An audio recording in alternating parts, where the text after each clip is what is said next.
Panggilanmu ku percaya.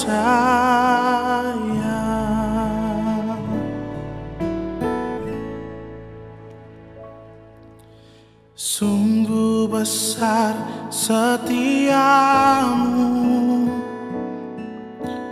Kau nyatakan bagiku. Kau Bapa yang selalu mengerti isi hatiku. Tak peduli masa lalu, Engkau tetap memilihku.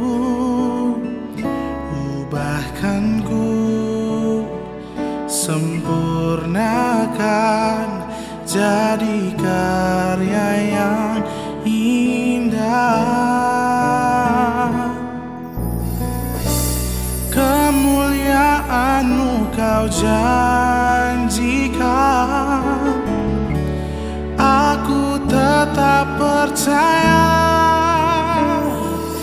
Kini aku kembali dalam sebuah program acara RMTV, sebuah program acara yang dipersiapkan untuk menjadi berkat buat umat Tuhan yang ada dimanapun berada, secara khusus yang ada di Tapanuli. Hari ini kami sedang ada di sebuah lokasi wisata yang dikerjakan dengan kesederhanaan, namun saya percaya butuh sentuhan yang hebat untuk membuat tempat ini.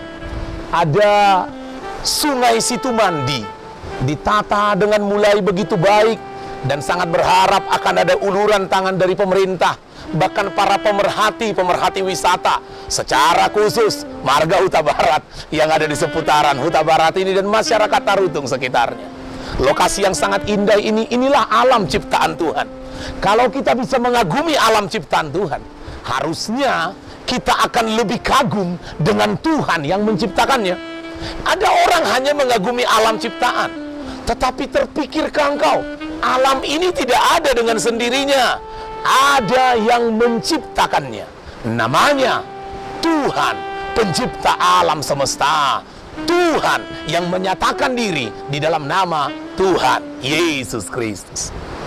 Sangatlah indah kalau tiba-tiba jadi ada lagu pujian. Bila kulihat bintang gemerlapan, maka jiwaku pun memujimu. Kalau kulihat alam semesta yang indah ini, maka jiwa kita memuji Tuhan. Saya berharap bagi Bapak Ibu yang menyaksikan acara ini, datanglah ke tempat ini, kunjungi tempat ini, lihat betapa indahnya tempat ini.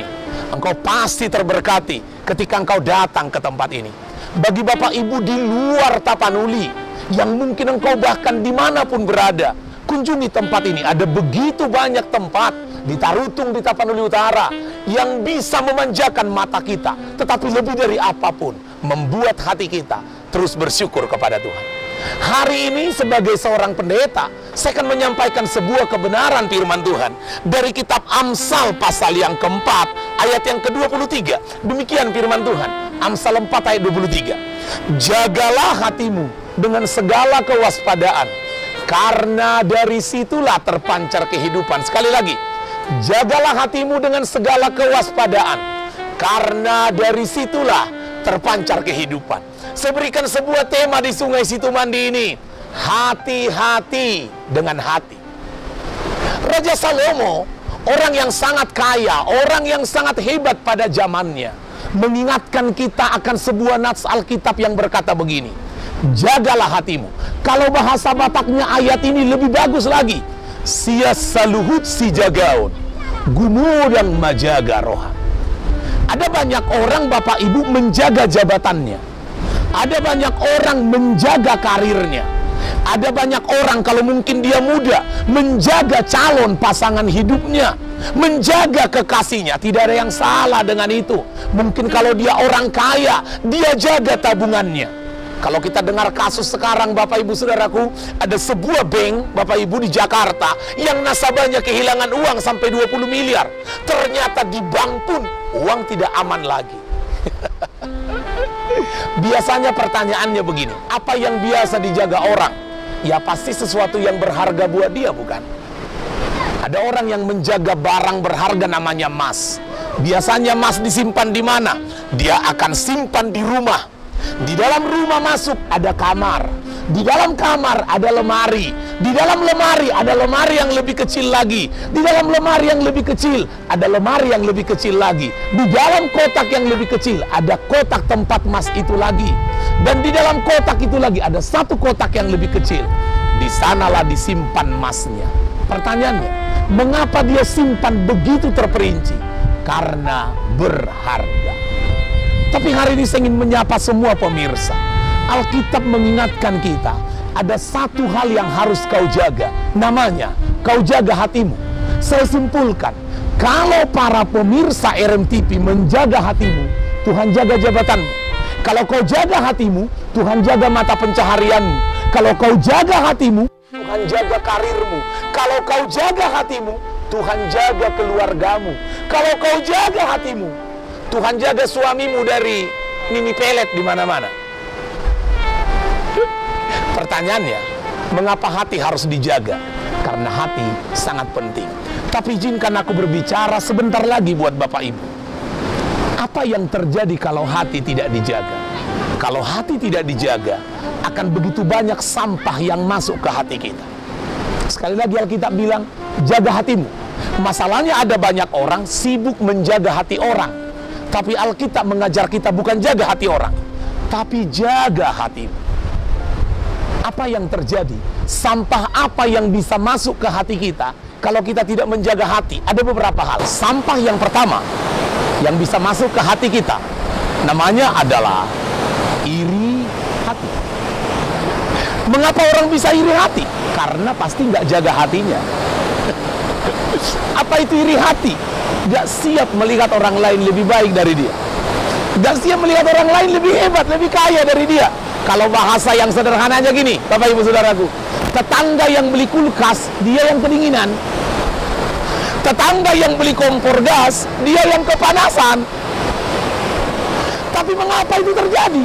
Karena tidak jaga hati. Kesimpulan saya, kalau kau lihat tiba-tiba orang lain lebih kaya, lebih berhasil, kau jaga hatimu supaya jangan masuk sampah yang pertama, namanya iri hati. Jadinya engkau bisa bersyukur dengan berkatmu dan bisa juga bersyukur dengan berkat yang Tuhan berikan kepada orang lain. Itu sampah yang pertama. Sampah yang kedua, yang kalau kita tidak jaga hati kita, juga bisa merusak hati ini. Namanya adalah sakit hati. Ini sampah yang paling banyak, apalagi di orang Batak. Dulu saya selalu berpikir orang Batak itu bukan pendendam.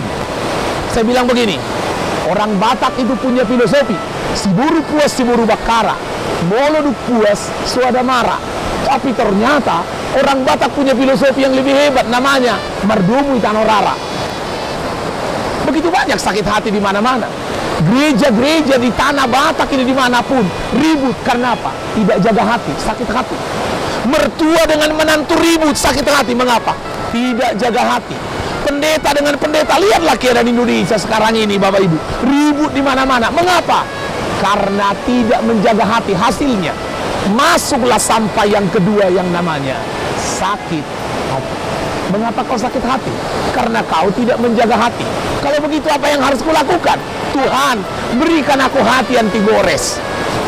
Jadi kalaupun orang mau menyakiti hatiku, aku bilang, enggak, aku tidak akan sakit hati. Mengapa? Aku tahu seperti apa sebenarnya. Kau tidak akan pernah bisa menyakiti hatiku, karena semua yang kau lakukan akan kuserahkan kepada Tuhan. Sekali lagi Bapak Ibu, setujukah engkau sakit hati atau tidak? Pilihannya ada pada kita.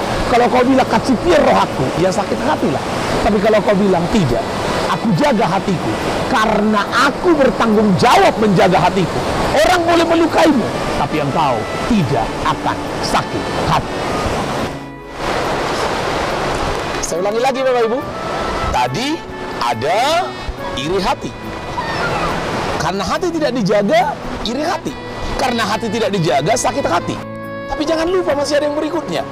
Karena hati tidak dijaga, muncullah penyakit hati yang berikutnya, namanya tinggi hati, sombong.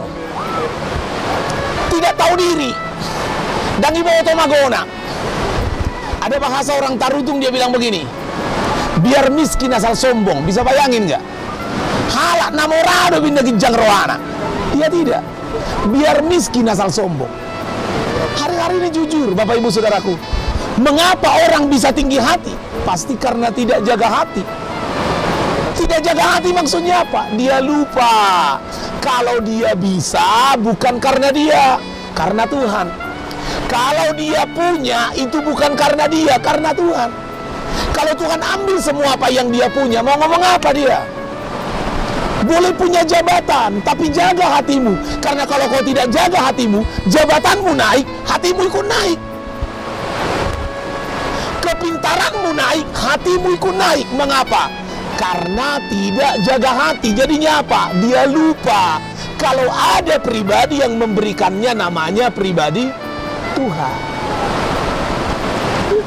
Suatu hari saya ketemu dengan orang, saya bilang begini, wah bagus sekali cabenya orang Amang ya, bagus sekali hasil pertaniannya ya. Dia bilang ke saya, bah, dan Yula dan Amang, inilah hasil keringat saya, karena keringatkunya ini. Saya tersenyum, tiba-tiba bilang begini, siapa yang menciptakan keringatmu? Diamlah dia. Karena kita bisa keringat juga kan karena Tuhan. Bapak Ibu Saudaraku terkasih dalam Tuhan, kalau kau tidak jaga hati, muncul penyakit hati yang ketiga, namanya tinggi hati.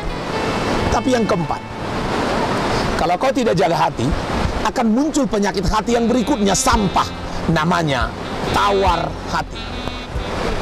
Tawar hati dalam bahasa yang lain, Bapak Ibu, lemah ketakutan. Hari-hari ini kan itu yang terjadi, apalagi di zaman pandemi virus corona ini. Orang ketakutan di mana-mana. Mengapa? Karena tidak jaga hati. Saya setuju, izinkan aku sebagai pendeta berkata, di saat pandemi virus corona, jangan takut, penting. Tapi juga jangan sepele. Penting juga untuk kita tetap, Bapak Ibu Saudaraku, kalau di kerumunan, di keramaian, pakailah maskermu. Tetapi jangan lupa yang lebih penting, jangan takut. Ada hal yang kurasa agak lucu di Tapanuli ini sekarang. Ke pasar dia tidak takut, ke pesta dia tidak takut, tapi ke gereja katanya ada corona. Seakan-akan hanya di gereja nggak ada corona. Ini kan masalah. Hari-harinya ada banyak orang yang hidup dalam ketakutan yang luar biasa. Rasa takut yang berlebihan, bahasa Alkitab, tawar hati. Takut dengan keadaan keuangan, takut anaknya gimana, takut, semuanya serba takut. Tapi mengapa itu terjadi? Karena tidak menjaga hati. Saya simpulkan hari ini, jagalah hatimu. Karena kalau kau jaga hatimu, maka iri hati, sakit hati, tinggi hati, tawar hati, kau bisa selesaikan dengan cara yang terbaik. Hatimu terus terjaga. Kalau kau jaga hatimu, dari hati yang terjaga mengalir kehidupan. Dari hati yang terjaga ada berkat-berkat Tuhan yang mengalir dalam hidup kita semua. Doaku buat Bapak Ibu, Tuhan memberkati. Mari kita berdoa. Bapa, di dalam nama Tuhan Yesus, kebenaran firman-Mu sudah disampaikan. Bantu kami Tuhan supaya hati kami terjaga setiap hari. Ada banyak yang hendak melemahkan hati kami. Ada banyak yang hendak mencuri damai sejahtera hati kami. Ada banyak yang ingin mencuri ketenangan hati kami. Tapi hari ini kami persembahkan hati kami kepadamu, sehingga hati kami tetap terjaga. Sangat mungkin ada di antara pemirsa yang hari ini meneteskan air mata berkata, aku sering iri hati, aku lagi sakit hati, aku lagi sombong memang ini, tinggi hati, atau aku lagi ketakutan, tawar hati. Sembuhkanlah hati kami Tuhan. Di dalam nama Tuhan Yesus kami berdoa. Bapak Ibu Saudaraku, demikian program acara Sentuhan Kasih untuk hari ini. Dari Sungai Situmandi, saya Pendeta Donald Peter Sinaga akan mengatakan, teruslah berdoa, terus menjaga hubungan baik dengan Tuhan, terus doakan RMTV ini. Bahkan saya berkata, kalau kau diberkati dengan RMTV, berkatilah juga RMTV dan pekerjaan Tuhan di RMTV ini. Apabila Bapak Ibu ingin komunikasi, hubungi saya di layanan telepon 0812 6317 372, atau Bapak Ibu bisa langsung datang ke kantor atau tempat pelayanan saya, Jalan Sisingamangaraja, nomor 184 Tarutung. Saya undur diri, sampai ketemu lagi. Tuhan memberkati. Shalom buat kita semua. Ku ikuti panggilanmu, ku percaya.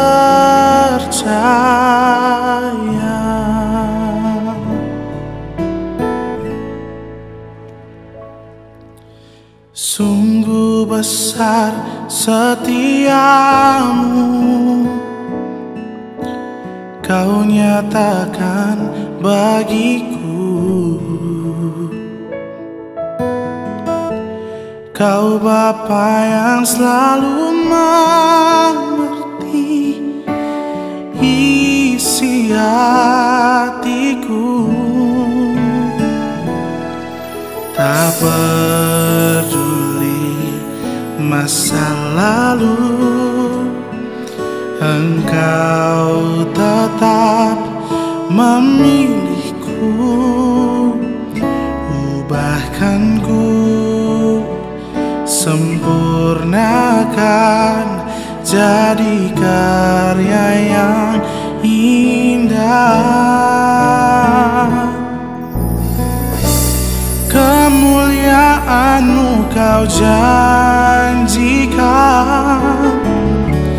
aku tetap percaya.